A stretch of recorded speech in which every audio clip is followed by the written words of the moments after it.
Well, good morning YouTube, and welcome back to Retired for Life. As you can see, I've made some progress on getting the staining done on the shop. Now, it is unfortunately just these two walls. I've still got two more walls to go. I was a little concerned about the combination here with the light gray and the dark brown, but it looks pretty good. I'm quite pleased. It really looks nice. So all of the outbuildings will end up with this color scheme on them, and we might change it a little bit for the main house just to have it stand out a little bit from the outbuildings, because I do have a bit of a compound here with the different buildings around on the main piece of property here, but that's okay. I like the way things look, and we're going in the right direction. So it's going to be another burning hot day today. One good thing about that is we're getting rid of the black flies. Yeah, they're getting killed off. So let's go up to the sawmill camp and have a look at where things are there. So I've got my first log of the day up on the mill ready to go, just a little one. Probably get a couple of 2x4s or something like that out of it. And I put up this canopy here to give myself a shady spot to escape out of the sun when it gets too hot. And as I say, today's going to be a hot one, so I will need that. We'll see how far I can get today. We may have to bail out later on just because of the heat that we're expecting. So let's get the machine up and running and we'll get going. So despite the heat of the day, I do have quite a get up on today to help keep the black flies off of me and help keep the sun off of me.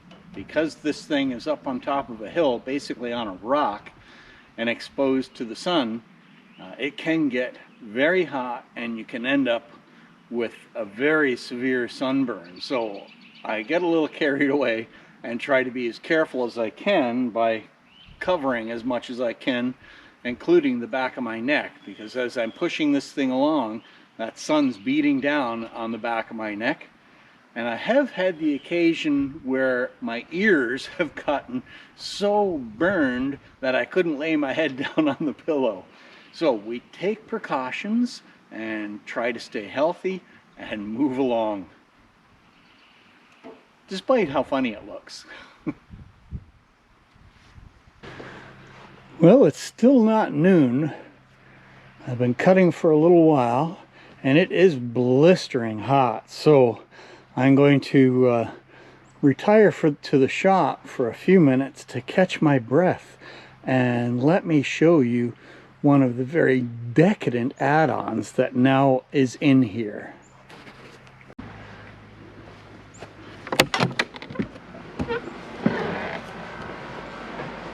Oh, it's a breath of fresh air coming in here. Because,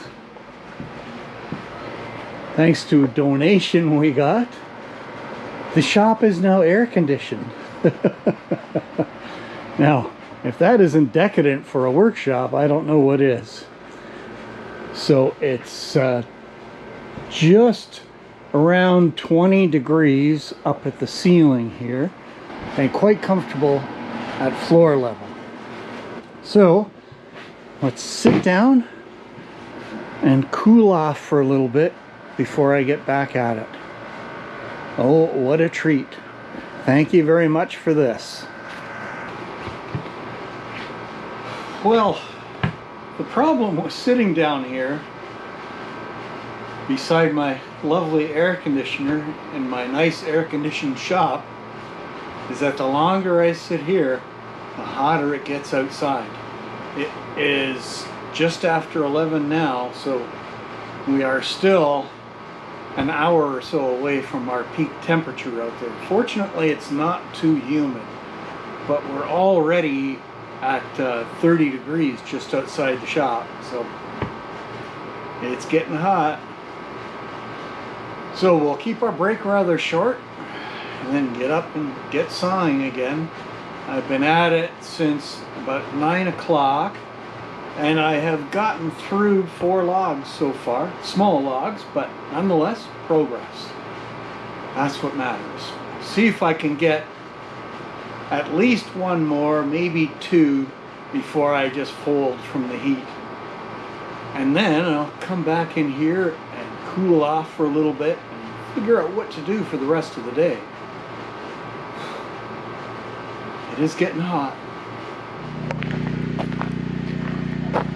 Well, it's a bit of a gray day, but not too bad. They're talking about some rain later on. And I'll bet you can hear something in the background. That's my generator running. We had a little bit of excitement last night. Early evening anyway. Let me show you what happened here. This was the first thing I noticed. All the grommets are torn out of the one side of this tarp. That goes over top of my wood rack. And then there's this next thing.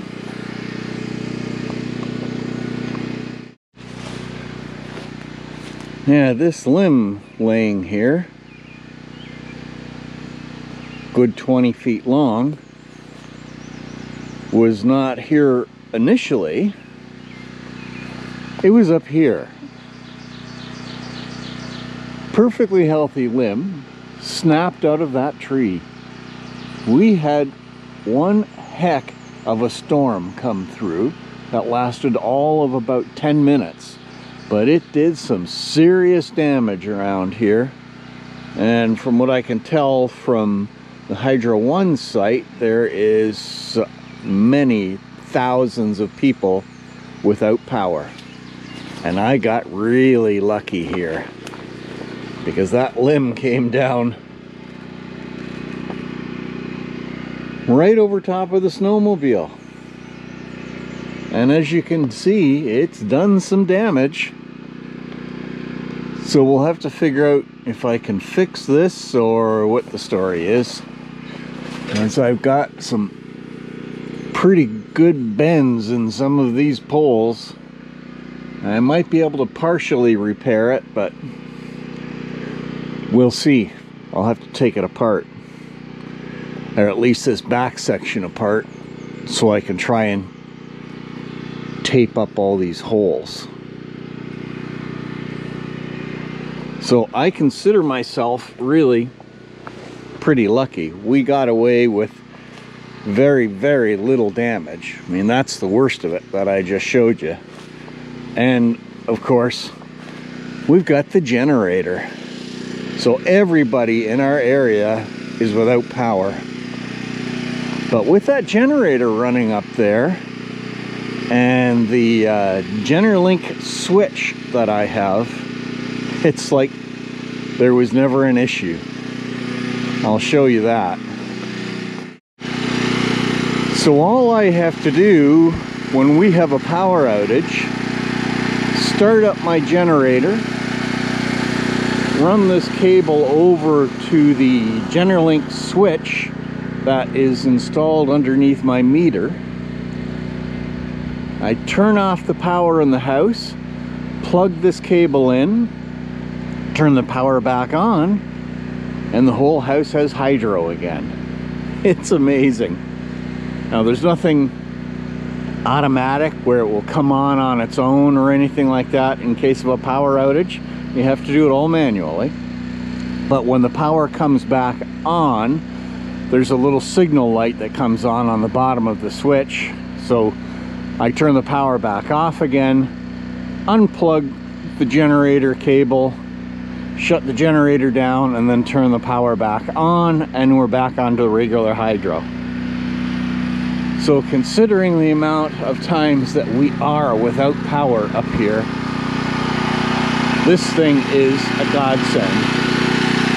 And I'm really surprised there aren't more people that have them, because a lot of people have generators, but they're running extension cords into their house like we used to do to keep fridges and freezers going. Where we've got this one big generator, it's a 10,000 watt generator, and we just plug it in and away you go. The only thing that I have to do or be careful of is the hot water tank in the house, which is electric. So I have it on a separate switch.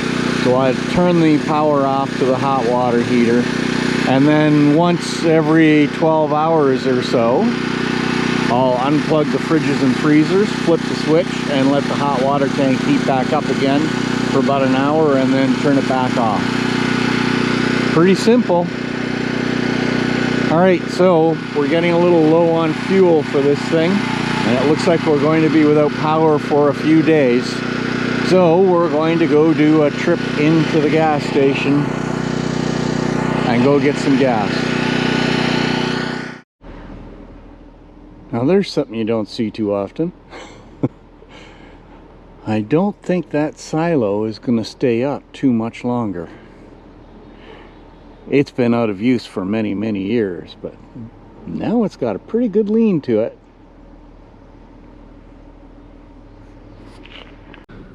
Well, I just pulled into the gas station. There is a lineup here of people filling jerry cans, I'm sure for their generators. Well, we'll take our turn. So there's a bit of an issue for the phone lines. So they just missed the hydro lines, this tree that came down, but certainly caught the phone lines. So it's easy to tell the difference, at least out here in the rural areas. Phone lines are all black, insulated. They've got steel cables that run through them, so they can actually take an incredible amount of abuse. But when you look up at the poles at the hydro lines, they're actually bare. There's no insulation on them. The only time you'll see insulation on them is when they leave the pole to go directly into a house or the transformer for the house and that kind of thing. Otherwise, there is nothing on them. So when a tree catches them, it shorts them out.